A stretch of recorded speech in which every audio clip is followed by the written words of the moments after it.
जय हिंद साथियों। तो आज हम लोग डिस्कस करने वाले हैं दोस्तों ईवीएस का एक टॉपिक आपका सीटेट का इन्वायरमेंटल साइंस एंड स्टडी यानी कि पर्यावरण अध्ययन। ठीक है, तो ये ईवीएस का टॉपिक हम लोग सीटेट के लिए सीटेट पेपर 1 के लिए दोस्तों डिस्कस करने वाले। ये पूर्व वर्षों का पूछा हुआ प्रश्न है। ठीक है, ये जो है पूर्व वर्षों का पूछा हुआ प्रश्न है यानी कि प्रीवियस ईयर्स क्वेश्चंस है।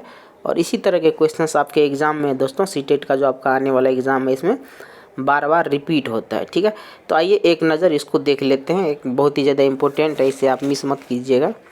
तो इसको थोड़ा सा हम लोग 5 मिनट 10 मिनट का समय देके इसे एक बार देख लेते हैं ताकि कुछ एक आइडिया लग जाए किस तरह का प्रश्न जो है ईवीएस में पूछा जाता है पेपर 1 के लिए सीटेट में। ठीक है दोस्तों, तो ये यहाँ पे देखिए एक क्वेश्चन है कि माउंट एवरेस्ट जो है एक भाग है किसका। तो दोस्तों हम सभी जानते हैं कि माउंट एवरेस्ट ना नेपाल में है। कहाँ पे है?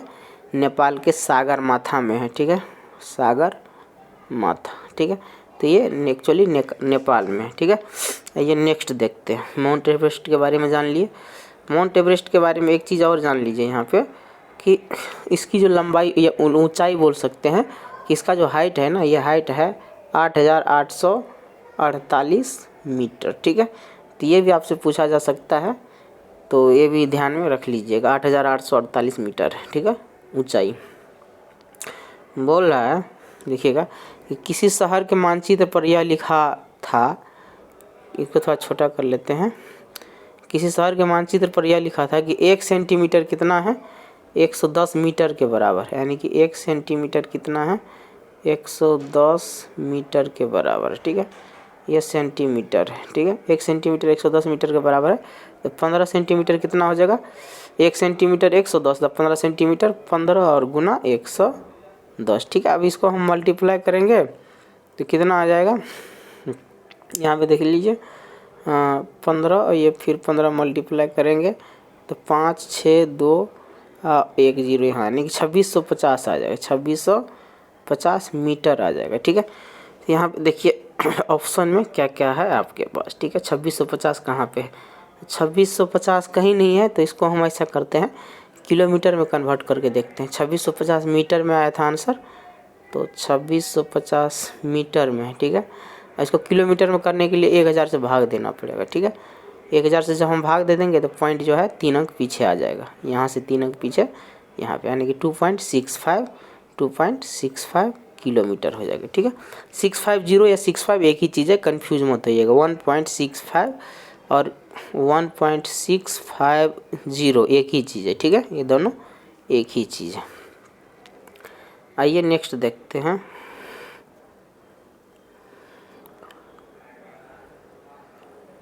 नेक्स्ट में है साथियों कि नीचे लोगों के कुछ क्रियाकलाप दिए गए हैं। ठीक है, इसके बारे में आप देखिएगा।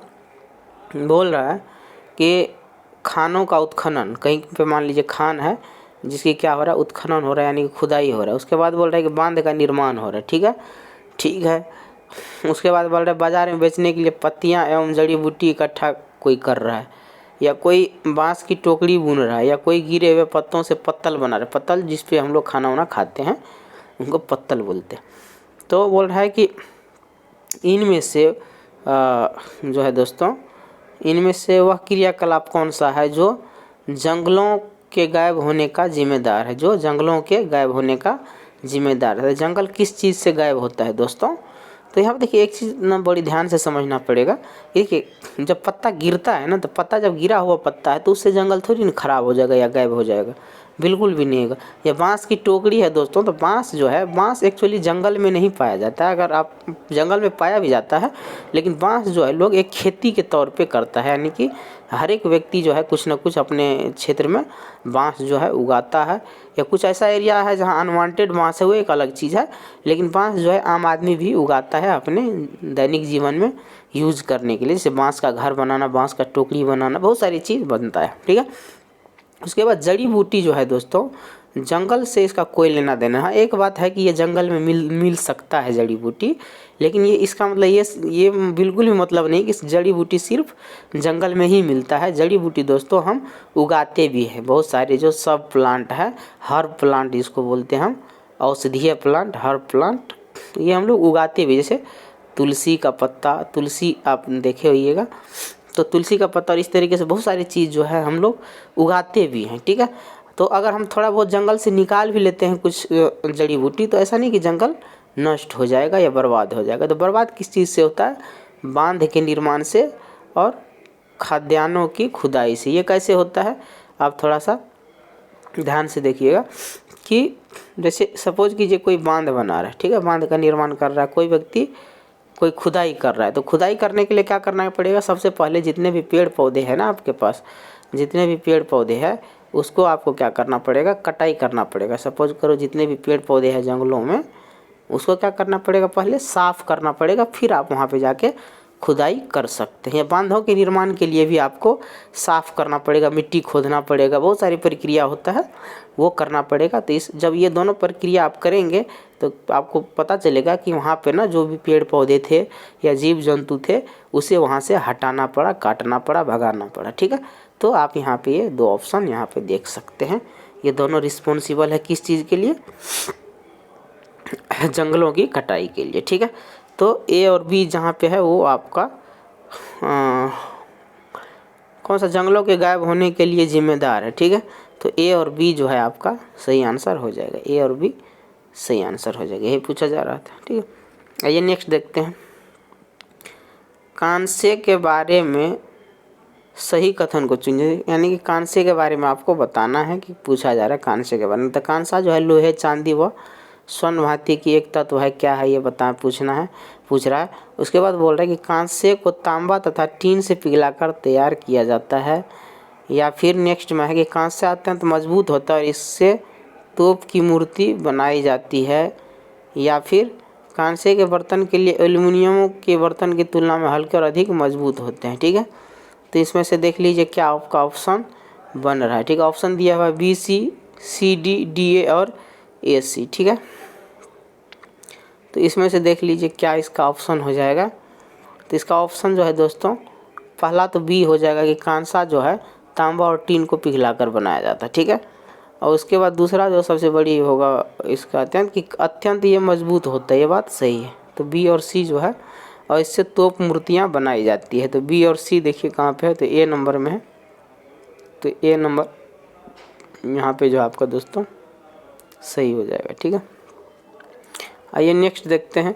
कह रहा है कि गांधीधाम गुजरात का रहने वाला कोई व्यक्ति अपने भोपाल और हैदराबाद जाना चाहता है, ठीक है।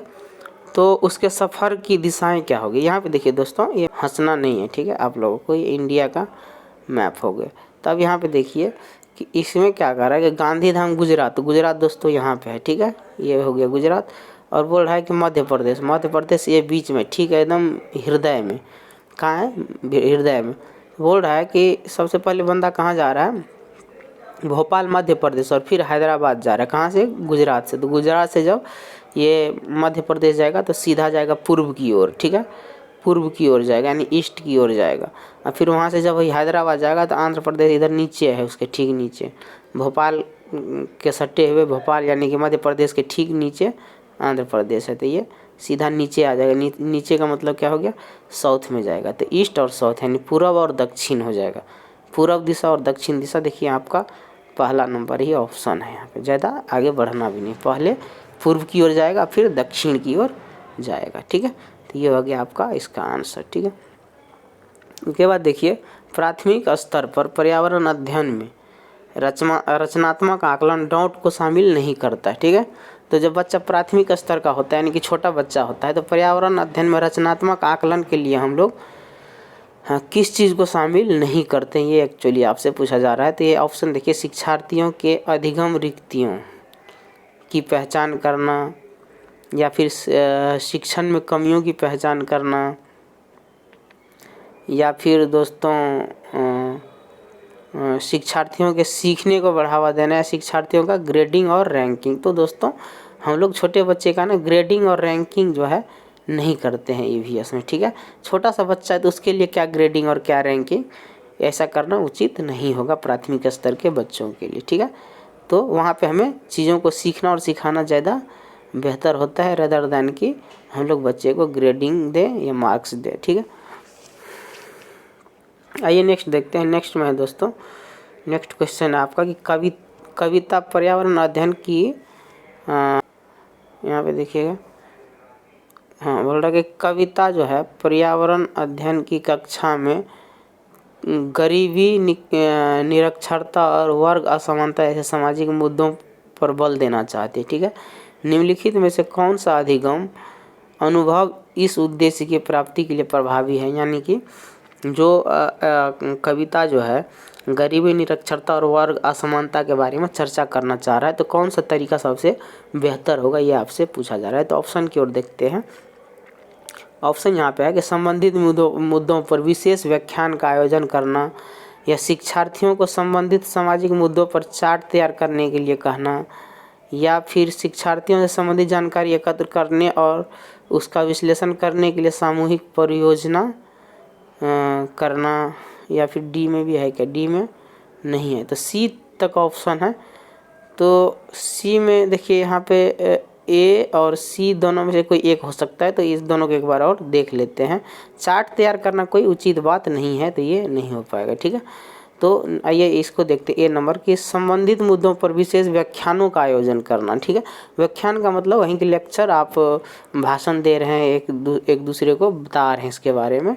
ठीक है, कि वर्ग असमानता, निरक्षरता और गरीबी मिटना चाहिए, ये सब नहीं होना चाहिए। या सी नंबर में है कि शिक्षार्थियों को संबंधित जानकारी एकत्र करने और उनका विश्लेषण करने के लिए सामूहिक परियोजना लेने के लिए कहना। ठीक है, तो देखिए यहाँ पे जो है इस सबसे जो बेस्ट ऑप्शन लग रहा है वो मुझे ए ही लग रहा है कि आप ना इस पे डिबेट करें, एक व्याख्यान करें, तो ये मेरे हिसाब से ज़्यादा बेटर होगा। बाकी इसको एक बार आप लोग देख लीजिएगा। ठीक है, तो व्याख्यान ही ज़्यादा बेटर रहेगा।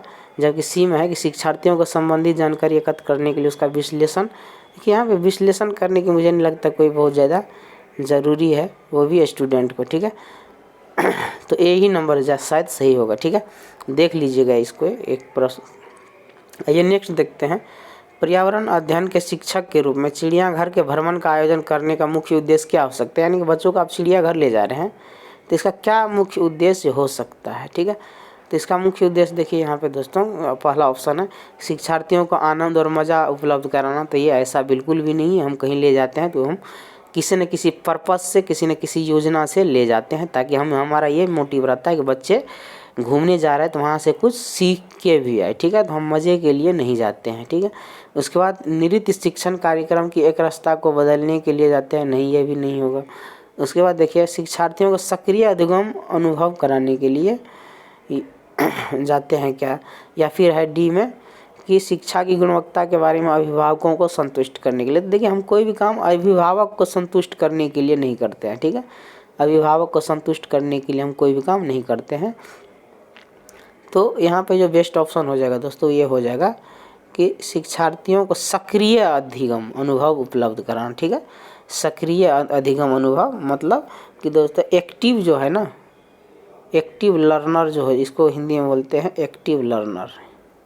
एक्टिव लर्नर बच्चा कब हो सकता है? लर्नर कब हो सकता है दोस्तों? जब बच्चा किसी भी चीज़ को मूर्त रूप से देखता है। मूर्त का मतलब कि वो लाइव देखता है उस चीज़ को, वहाँ पे जाके देखता है, छूता है, महसूस करता है, और फिर जब वो चीज़ों को देखता है तो उससे जो है जल्दी और बड़ी आसानी से जो है बच्चे सीख लेता है। ठीक है, तो ये सी नंबर ऑप्शन इसका हो जाएगा। आइए नेक्स्ट देखते हैं। कक्षा 4 के शिक्षार्थियों को, ठीक है, कक्षा चौथा की विद्यार्थी है, बोल रहा है कि हवा सब जगह है। ठीक है, प्रकरण पढ़ाते समय गीतिका निम्नलिखित गतिविधियों को करने की योजना बनाती है। ठीक है, प्रस्तावित गतिविधियों में से कौन सी एक विषय के प्रभावी ढंग से शिक्षण के लिए प्रासंगिक नहीं है? तो देखिए बोल रहा है कि हम हवा के बारे में पढ़ाना चाहते हैं, तो कौन सा तरीका गलत होगा, कौन सा सही है, कौन सा गलत है, ये आपसे पूछा जा रहा है। यानी कि जो गलत है उसके बारे में आप उसे अलग करो, हटाओ। ठीक है, तो हम पढ़ा रहे हैं हवा के बारे में। ठीक है दोस्तों, हम किसके बारे में पढ़ा रहे हैं? हवा के बारे में, यानी कि एयर के बारे में। तब यहाँ पे ऑप्शन देखिए क्या बोल रहा है कि शिक्षा नहीं पूछा है। ठीक है, ये ध्यान में रखिएगा। तो बोल रहा है कि शिक्षार्थियों को क्षेत्र भ्रमण पर ले जाना। ठीक है, तो चलिए ठीक है, आगे देखते हैं कि विशिष्ट उदाहरणों से संकल्पना की व्याख्या, या नेक्स्ट में है कि संकल्पना को समझाने के लिए यानी कि हवा के बारे में समझाने के लिए मल्टीमीडिया कैप्सूल का प्रयोग, तो हाँ ऐसा कर सकते हैं हम, ऐसे इसमें कोई दिक्कत नहीं है। प्रकरण से संबंधित प्रश्न पूछना था, हम प्रश्न भी पूछ सकते हैं, इसमें क्या दिक्कत। हवा के बारे में पूछ सकते हैं कि हवा में बताओ क्या क्या होता है, नाइट्रोजन, ऑक्सीजन, कार्बन डाइऑक्साइड, कितना कितना परसेंटेज होते हैं, ये हम पूछ सकते हैं बच्चे से। बच्चे को हम विशिष्ट उदाहरणों के माध्यम से भी व्याख्या कर सकते हैं। तो क्या नहीं कर सकते हैं, तो हम जो है दोस्तों पढ़ा रहे हैं अगर हवा के बारे में, तो उसको हम फील्ड टूर पे ले जाके क्या हम दिखा सकते हैं, कुछ नहीं दिखा सकते हैं, क्योंकि हवा हमारे स्कूल में भी हम जहाँ पढ़ा रहे हैं और हवा वहाँ भी है जहाँ हम घुमाने ले जा रहे हैं। तो हम हवा तो हम ना तो स्कूल में देख सकते हैं ना बाहर हम देख सकते हैं, ठीक है। तो हवा को ना तो हम स्कूल पे देख सकते हैं ना अपने बाहर देख सकते हैं। तो जब हम कहीं हवा को देख ही नहीं सकते हैं, तो इसको क्यों ना हम स्कूल के ही अंदर इसको किसी एग्जाम्पल के थ्रू सीखा जाए और करा जाए, ठीक है। तो बेहतर ऑप्शन क्या हो जाएगा इसका, कि शिक्षार्थियों को क्षेत्र भ्रमण पे ले जाना, तो नहीं ले जाना होगा, ठीक है। क्षेत्र भ्रमण पे नहीं पूछा है ना, तो नहीं ले जाना चाहिए, ठीक है। तो ये इसका ऑप्शन हो जाएगा। आइए नेक्स्ट देखते हैं। नेक्स्ट में कि पर्यावरण अध्ययन की पाठ्य पुस्तक में विभिन्न प्रकरणों में एक खंड है करके देखो को शामिल किया गया, जिसका उद्देश्य, ठीक है। तो करके देखो को क्या हो गया, learning by doing, learning by doing, ठीक है। तो करके सीखना का मतलब ये हो गया लर्निंग बाय डूइंग। हम पहले चीज़ों को खुद से करेंगे फिर सीखेंगे, भले ही एक दो बार गलती ही क्यों ना हो जाए। तो प्रत्यक्ष और हस्तपरक अनुभव उपलब्ध कराना है, या करके देखना का मतलब प्रत्यक्ष और हस्तपरक अनुभव उपलब्ध कराना होगा, या फिर परीक्षा में निष्पादन को सुधारना यानी कि अंक ज़्यादा लाना, बढ़िया से कॉपी लिखना ये, या फिर वैज्ञानिक शब्दावली की परिभाषाएं सीखना, या फिर घर में शिक्षार्थियों को व्यस्त रखना। तो देखिए व्यस्त रखना कोई अच्छी बात नहीं है, ये निगेटिव पॉइंट्स है, ये भी निगेटिव पॉइंट्स है। और देखिए ये आपका जो ये है ये भी निगेटिव पॉइंट्स है। तो सबसे जो बेहतर एग्जांपल है वो ए नंबर है, क्या है, सबसे जो बेहतर एग्जांपल है वो आपका ए नंबर है, ठीक है, ये वाला ऑप्शन है, ठीक है। सबसे बेहतर एग्जांपल ए नंबर है ये, कि हस्तपरक अनुभव का मतलब कि बंदे हाथ से करता है, विद्यार्थी हाथ से किसी भी चीज़ को करता है, फिर जाके जो वो एक्सपीरियंस गेन करता है या अनुभव गेन करता है वो होता है हस्तपरक अनुभव उपलब्ध, यानी कि स्किल डेवलपमेंट की बात हो जाता है। जब करके आदमी देखता है ना, तो एक स्किल जो है, एक हुनर जो है बच्चे में आता है, जिसको हम हस्तपरक अनुभव बोलते हैं, ठीक है। तो ये बात हो गया। आइए नेक्स्ट देखते हैं। पर्यावरण अध्ययन में एक अच्छे दत्त कार्य का मुख्य लक्ष्य क्या होना चाहिए, ठीक है। तो यहाँ पे देखिए कि क्या होना चाहिए मुख्य का, तो प्रभावी अधिगम के लिए पाठ की दोहराई, या फिर दोस्तों समय का बेहतर सुनिश्चित करना, समय का बेहतर उपयोग सुनिश्चित करना, या फिर शिक्षार्थियों को अनुशासन में बनाए रखने या अधिगम विस्तार के अवसर उपलब्ध कराना, ठीक है। तो यहाँ पे देखिए सबसे जो बेहतर एग्जाम सबसे पहले निगेटिव को काट लेते हैं हम लोग। तो बेहतर उपयोग समय का ऐसा हो नहीं सकता है, ठीक है। शिक्षार्थियों को अनुशासन में लाने के लिए हम ऐसा करते नहीं हैं, ठीक है। तो ऑप्शन क्या हो सकता है, अधिगम विस्तार के अवसर उपलब्ध कराना हो सकता है, या प्रभावी अधिगम के लिए पाठ की दोहराई, ठीक है। तो इसका जो ऑप्शन हो जाएगा दोस्तों ये हो जाएगा ए नंबर, ठीक है। इसका ऑप्शन हो जाएगा ए नंबर, क्योंकि दत्त कार्य में क्या होता है ना, एक तरीके से आप समझिए कि होमवर्क या असाइनमेंट। तो असाइनमेंट जो होता है दोस्तों, असाइनमेंट जो होता है दोस्तों या दत्त कार्य, ये हम चीज़ों को ना घर पे जाके उसी चीज़ों को जो हमें स्कूल में या टीचर द्वारा पढ़ाया जाता है ना, उसी चीज़ को हम घर पे जाके दोहराते हैं दोबारा, चाहे हम लिखते हैं या चाहे पढ़ते हैं, तो इसी को बोलते हैं दत्त कार्य। तो ये प्रभावी अधिगम के लिए पाठ की क्या है, दोहराई है, मतलब 2 बार 3 बार हम लोग रिवीजन करते हैं, ठीक है। तो ये हो गया इसका सही आंसर। आइए नेक्स्ट देखते हैं। पर्यावरण अध्ययन की एक अच्छी पाठ्यचर्या को बच्चों के प्रति सही, जीवन के प्रति सही एवं विषय के प्रति सही होना चाहिए, बात सही है। तो पाठ्यचर्या की निम्नलिखित विशेषताओं में से कौन सा उपयुक्त आवश्यकता को पूरा नहीं करता है, ठीक है, नहीं पूछा है। तो ये देखते हैं, बोल रहा है कि यह भय एवं पूर्वाग्रह से मुक्त होने के मूल्य को बढ़ावा देता है। यह विषय को एक सामाजिक प्रक्रम के रूप में देखने के लिए शिक्षार्थियों हेतु आवश्यक है, या फिर यह शिक्षण अधिगम प्रक्रिया पर अधिक बल देती है, या फिर यह शब्दावली और परिभाषाओं पर अधिक बल देते हैं। तो नहीं पूछा है, तो नहीं में जो है हम जब ईवीएस पढ़ते हैं तो हम इसलिए नहीं पढ़ते हैं ताकि हम शब्दावली वहाँ से सीखें या परिभाषा सीखें। ये सीखने के लिए हम लोग हिंदी या इंग्लिश का प्रयोग करते हैं, या जो भी हमारा भाषा सब्जेक्ट है उसका प्रयोग करते हैं। ठीक है, तो ईवीएस हम इसलिए नहीं पढ़ते हैं ताकि हमारा शब्दावली और भाषा जो है मजबूत हो जाए। तो ईवीएस जो है इस चीज़ पे बल नहीं देता है, ये चीज़ आपको ध्यान रखना है। ठीक है, आइए नेक्स्ट देखते हैं। जानवर हमारे साथी, या इसे आप ऐसे भी बोल सकते हैं कि हाथी मेरे साथी, जानवर हमारे साथी क्यों? हाथी मेरे साथी, हाथी मेरे साथी। ठीक है, तो हाथी मेरे साथी है। आइए देख लेते हैं क्या बोल रहा है हाथी मेरे साथी के बारे में। तो कह रहे हैं कि जानवर हमारे साथी प्रकरण से परिचित कराना चाहती है। ठीक है, तो ठीक है, तो प्रकरण को और अधिक रोचक तरीके से प्रस्तुत करने के लिए निम्नलिखित में से कौन सी युक्ति सर्वाधिक उपयुक्त होगा? आप क्वेश्चन समझ गए? क्वेश्चन में क्या कर रहा है कि हम जानवर के बारे में पढ़ाना चाहते हैं बच्चों को, तो सबसे बेस्ट तरीका क्या रहेगा? ठीक है, तो सबसे बेस्ट तरीका देखिए दोस्तों, ऑप्शन क्या क्या दिया हुआ है। तो ऑप्शन है कि विभिन्न जानवरों के चित्रों को जो है बोर्ड पे, चार्ट पे जो है दिखाना या प्रयोग करना, या विभिन्न जानवरों के चित्रों को श्यामपट्ट पे दिखाना। विभिन्न जानवरों के चित्रों को प्रदर्शित करने वाले चार्ट का प्रयोग है ये में। अभी में विभिन्न जानवरों के चित्रों को श्यामपट्ट पे दिखाना। तो देखिए चित्र दिखाने से काम नहीं बनेगा। ठीक है, चित्र दिखाने से काम नहीं बनेगा। तो काम कैसे बनेगा? अगर हम बच्चे को कुछ लाइव दिखा दें तो और भी मज़ा आ जाए। तो लाइव अगर नहीं हो सकता है तो उसके जगह एक काम हो सकता है, बोलो क्या?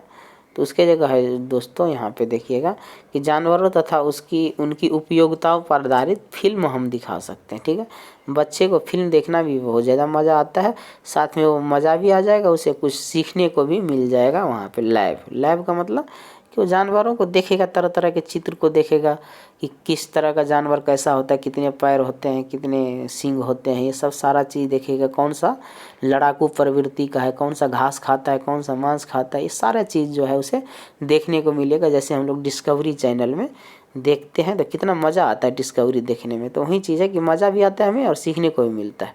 तो यही चीज़ है कि जब हम जानवरों वाला मूवी या कोई ऐसा सीन दिखाएं बच्चों को तो और ज़्यादा बेहतर हो जाता है। ठीक है, तो ये चीज़ आपको ध्यान में रखना है। आइए नेक्स्ट देखते हैं। नेक्स्ट है कि प्रयोगशीलता, खोजना, जांच पड़ताल और प्रश्न पूछना।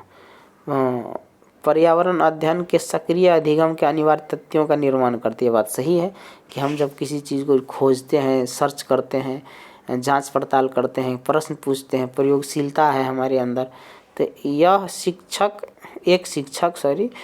खाना जो हमें खाना चाहिए कि संकल्पना के बारे में बताने के लिए निम्नलिखित गतिविधियों की व्यवस्था करता है। तो बोल रहा है कि सक्रिय गतिविधि के लिए 4 गतिविधियों में से कौन सी गतिविधि संतुष्ट करती है, यानी कि कौन सा बेहतर ऑप्शन है, ये आपको चुनना है। तो टीचर किस चीज़ के बारे में पढ़ा रहा है? खाना के बारे में पढ़ा रहा है। क्या चीज़ के बारे में पढ़ा रहा है? खाना के बारे में पढ़ा रहा है। तो आइए देखते हैं कि खाना के बारे में कौन सा सही रहेगा। तो देखिए यहाँ पे बोल रहा है कि ब्लैक बोर्ड पर ऐसे सभी खाद्य पदार्थों के आरेख को खींचे। ठीक है, यानी खाने वाली चीज़ों को बोल रहा है कि ब्लैक बोर्ड पे पढ़ाए। तो ये कोई ज़रूरी नहीं, ये अच्छा तरीका नहीं है। ठीक है, तो विभिन्न भोज्य पदार्थों के उदाहरण देता है, प्रत्येक के अनिवार्य तथ्य बताता है। तो ये भी चल सकता है, लेकिन ये उतना बढ़िया अभी लग नहीं रहा। आइए नेक्स्ट देखते हैं। शिक्षार्थियों से कहता है कि सभी संभावित स्रोतों से संबंधित जानकारी एकत्र करें। तो ये जो है ज़्यादा बेहतर हो गया कि सभी संभावित क्या है स्रोतों से संबंधित जानकारी जो है प्राप्त करें। यानी कि मतलब जैसे आम है दोस्तों, अगर आम है खाने वाला चीज़ है, तो बच्चे को बोल रहा है कि आप आम के पास, पेड़ के पास जाओ और वहाँ देखो कि आम कैसा होता है। अब इसके बारे में जो है डिटेल में जानकारी लो कि आम कच्चे में कैसा लगता है, मीठे जब पक जाता है तो फिर मीठा क्यों लगता है। उसी प्रकार से नींबू है, संतरा है, और भी तरह तरह की खाने वाली चीज़ है, सेब, संतरा, उसके बाद आलू है, प्याज है, मिर्ची का पौधा है, बहुत सारी चीज़ें। तो वहाँ बच्चे जो है जाके अगर देखेगा ना तो चीज़ों को बेहतर समझ पाएगा और दूसरे को बता भी पाएगा। तो सी ऑप्शन जो है सही हो जाएगा। ठीक है। पर्यावरण अध्ययन नेक्स्ट में देखिएगा क्वेश्चन है कि पर्यावरण अध्ययन की पाठ्य पुस्तक में, ठीक है, कविता और कहानियों को शामिल करने का निम्नलिखित में से कौन सा उद्देश्य नहीं है। ठीक है, तो नहीं पूछा है, तो नहीं, देखिए नहीं में क्या क्या हो जाएगा ऑप्शन, तो विषय में रुचि का विकास, तो ये तो है, ये तो एस है, नो नहीं है। ये तो अच्छी बात है कि हाँ विषय को रुचिकर बनाने के लिए नृत्य और एक रस विषय वस्तु में बदलाव के लिए करते हैं। या फिर देखिए शिक्षार्थियों को आनंद और मज़ा उपलब्ध कराने के लिए हम लोग ऐसा करते हैं। या शिक्षार्थियों में कल्पनाशीलता और सृजनात्मकता योग्यता बढ़ाने के लिए करते हैं। तो ये जो है देखिए ये भी सही है, ये भी एस ही है कि उसके बाद देखिए विषय में रुचि का विकास, ये ए नंबर भी सही है और डी नंबर भी सही है। तो गलत क्या है, नित्य और एकरस विषय वस्तु में बदलाव करना, तो ये भी सही है। तो गलत क्या है दोस्तों, गलत हो जाएगा आपका शिक्षार्थियों को आनंद और मज़ा उपलब्ध कराना। तो सिर्फ हम जो है ईवीएस इसलिए नहीं पढ़ाते हैं ताकि शिक्षार्थियों को आनंद और मज़ा आए, इसलिए हम नहीं पढ़ाते हैं। ठीक है, सिर्फ मज़े के लिए नहीं पढ़ाते हैं, हम ये भी चाहते हैं कि मज़े के साथ बच्चे कुछ सीखे भी, कुछ जो है उसके ज्ञान में बढ़ोतरी भी हो। तो सी ऑप्शन जो है गलत है, तो ये इसका राइट आंसर हो जाएगा। ठीक है दोस्तों, तो आप बी नंबर पे अगर किसी को डाउट होगा तो यहाँ पे देखिएगा बी नंबर में कह रहा है दोस्तों ये क्यों नहीं हुआ, क्यों बोल रहे हैं कि नित्य जो डेली वाला है ना, डेली जो डेली है और एकरस विषय वस्तु में बदलाव करना। ठीक है, एकरस विषय वस्तु में क्या है, बदलाव करना। तो ऐसा तो होना ही चाहिए ना कि मान लो एक ही टाइप का सब्जेक्ट जो है बार बार पढ़ाया जा रहा है, एक ही टाइप का टॉपिक बार बार पढ़ाया जा रहा है, तो उससे आदमी बोर हो सकता है ना। तो इस यही बोल रहा है कि बदलाव होना चाहिए। क्या होना चाहिए, बदलाव होना चाहिए, सब्जेक्ट में बदलाव थोड़ा बहुत होना चाहिए ताकि बच्चे को नया नया चीज़ सीखने को मिले। तो ये भी सही है। तो आपका जो गलत ऑप्शन है ना, ये यही है गलत ऑप्शन, कि शिक्षार्थियों को हम सिर्फ आनंद और मज़े के लिए ईवीएस पढ़ाते हैं। ठीक है, सी ऑप्शन जो है सही हो जाएगा। उसके बाद कह रहे हैं दोस्तों यहाँ पे देखिएगा, कह रहे कि उस वैज्ञानिक का नाम क्या है जिसने सर्वप्रथम मच्छर के पेट में अंदर तक झांक की और यह सिद्ध किया कि मलेरिया मच्छर से फैलता है, तथा इस अनुसंधान के लिए उसे 1912 ईस्वी में चिकित्सा के क्षेत्र में नोबेल प्राइज़ दिया गया था। तो जब भी आपसे मच्छर के बारे में पूछे ना तो आपके दिमाग में तुरंत आ जाना चाहिए रोनाल्ड रॉस। कौन सा, रोनाल्ड रॉस, मच्छर के बारे में। इन्होंने ही मच्छर के काटने से जो बीमारी फैलता है मलेरिया, इसका खोज किया था, मलेरिया के बारे में। ठीक है, मलेरिया का पता लगाया था और इसी के लिए इसे जो है 1902 ईस्वी में नोबेल प्राइज़ दिया हुआ था। तो कौन सा ऑप्शन है, डी ऑप्शन, रोनाल्ड रॉस। आइए नेक्स्ट देखते हैं।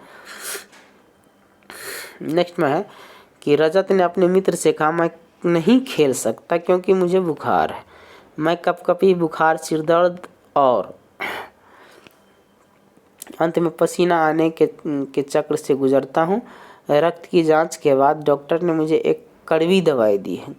रजत किस रोग से पीड़ित हो सकता है, ये आपसे पूछा जा रहा है। देखिए जब भी कपकपी आता है ना, या बुखार होता है, या सिर दर्द होता है, या पसीना आता है, ठीक है, और ये चलता रहता है, रिपीट होता रहता है, आज आया फिर कल भी आ रहा है, फिर परसों भी आ रहा है, तो फिर वहाँ पे ना आपको फिर वही बीमारी मलेरिया वाला लक्षण हो सकता है आपके अंदर। ठीक है, तो मलेरिया जो है इसका राइट आंसर हो जाएगा। मलेरिया वाली बीमारी में जो है ये लक्षण, सिम्टम्स देखने को लोगों को मिलता है। ठीक है, जब भी किसी को मलेरिया हो जाता है तो उसे तेज़ बुखार आता है, फिर ठंडी लगता है, ठीक ठंडी लगने लगता है पूरा, फिर सर में भी दर्द देने लगता है, फिर खाने का भी मन नहीं करता है, जी मचलाने लगता है, अजीब अजीब सा सिम्टम्स देखने को मिलता है। तो ये जो है मलेरिया इसका सही आंसर हो जाएगा। ठीक है, आइए नेक्स्ट देखते हैं। बोल रहे हैं कि अल बरूनी कौन था दोस्तों, तो अल बरूनी अफ़गानिस्तान का था। ठीक है, कहाँ का था वो, सॉरी अफ़गानिस्तान नहीं, उज़्बेकिस्तान का था। कहाँ का था, उज़्बेकिस्तान का था, उज़्बेकिस्तान का था।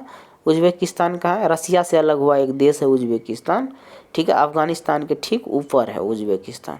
तो ये भारत आया था और यहाँ इसने देखा था यहाँ पर ना पानी टंकी तालाब ये सब का ना बहुत अच्छा व्यवस्था, लोग पानी का जो है अच्छा व्यवस्था करके रखा हुआ है। ठीक है, तो ये उज्बेकिस्तान का था अलबरूनी। ये नेक्स्ट देखते हैं। पंखुड़ियों के अंदर फूल के बीच में कुछ पतली पाउडर जैसी संरचनाएं दिखाई देती जिन्हें कहते हैं। ठीक है, तो यहाँ पे देखिएगा दोस्तों कि जो फूल होता है ना फूल क्या बोल रहे हैं, पंखुड़ियों के अंदर, ये पंखुड़ी है, ये वाला क्या है, पंखुड़ी है, ये पंखुड़ी है।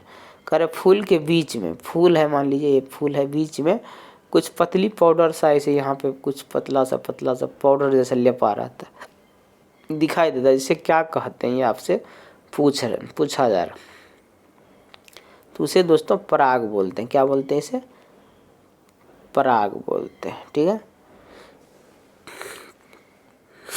इसे पराग बोलते हैं, आप इसे याद रखिएगा। ठीक है, इसको इंग्लिश में पोलेन बोलते हैं, POLLEN, पोलेन। ठीक है, और इसी से पोलिनेशन की प्रक्रिया होती है, जिससे एक फूल दूसरे, एक जो मधुमक्खी है ये एक फूल से दूसरे फूल पे ले जाता है, जिससे जो है एक नए फूल का बीज का निर्माण होता है, फिर नए फूल का निर्माण होता है। ठीक है, तो पोलेन आपको याद रखना है, पराग आपको याद रखना है।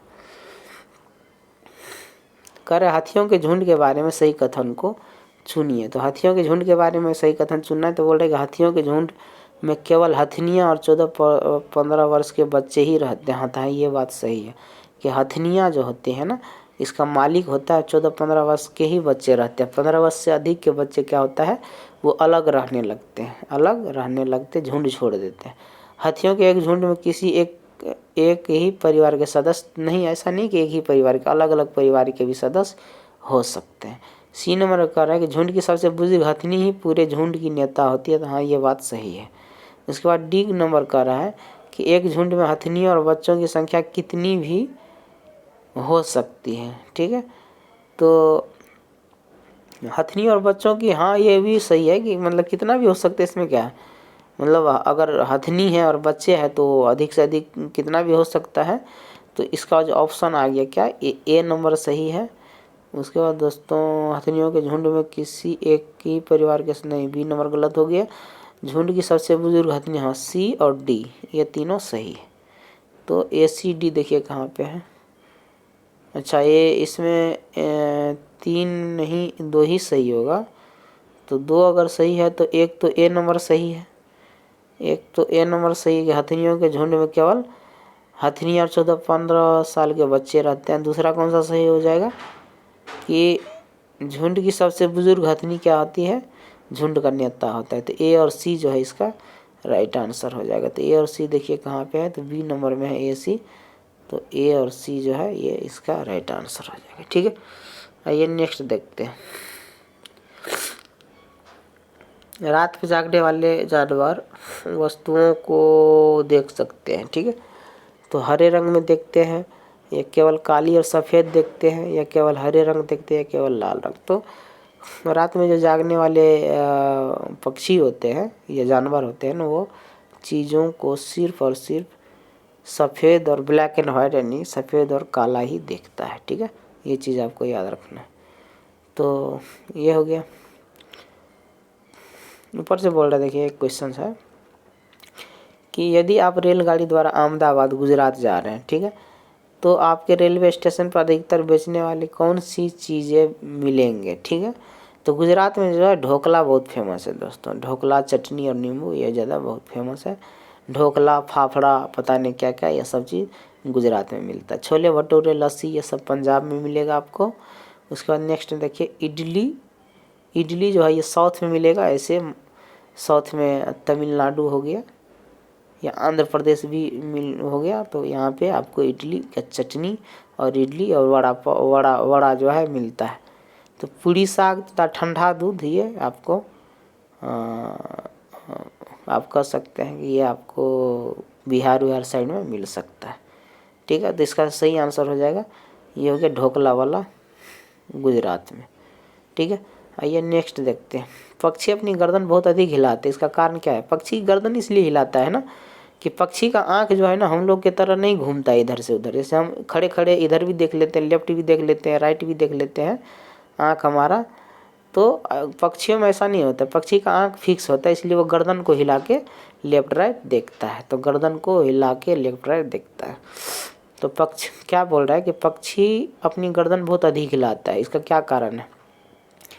तो क्या कारण हो सकता है बताइए? तो ये उड़ने के लिए हिलाता है, या पक्षी की आंखों की पुतली घूम नहीं सकती इसलिए हिलाता है, या पक्षियों की आंखें छोटी होती है इसलिए, या उसके कान पंखों से ढके होते? तो नहीं, तो यहाँ पे भी ऑप्शन सही हो जाएगा कि पक्षियों की आंखों की पुतली घूम नहीं सकती, यानी कि उसका आँख का जो ये गोल वाला हिस्सा है ना पुतली, ये घूमता नहीं है हम लोग की तरह। हमारा कभी देखिएगा इधर घूम जाता है, कभी इधर घूम जाता है, कभी थोड़ा सा इधर भी घुमा लेते हैं, कभी थोड़ा सा इधर भी घुमा लेते हैं, लेकिन इसकी पुतली घूमता नहीं, इसलिए इसे गर्दन ही हिलाना पड़ता है। क्या करना पड़ता है? गर्दन हिलाना पड़ता है।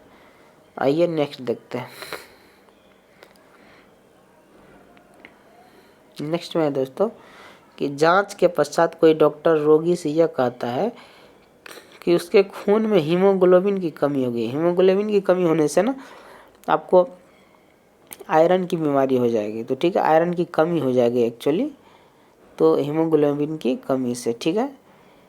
तो आयरन की जब कमी हो जाएगी तो आयरन वाला चीज़ खाना पड़ेगा फिर आपको। तो आयरन किस किस चीज़ों में पाया जाता है ये आपसे पूछा जा रहा है, ठीक है। तो आयरन देखिए किस किस चीज़ में पाया जाता है, लोहा किस किस चीज़ में पाया जाता है ये आपको बताना है, ठीक है। तो यहाँ पे देखिए ऑप्शन क्या है कि चावल, चीनी और आंवला, ठीक है। तो देखिए चावल में नहीं होता आयरन, ठीक है, और ना ही आपका आयरन जो है दोस्तों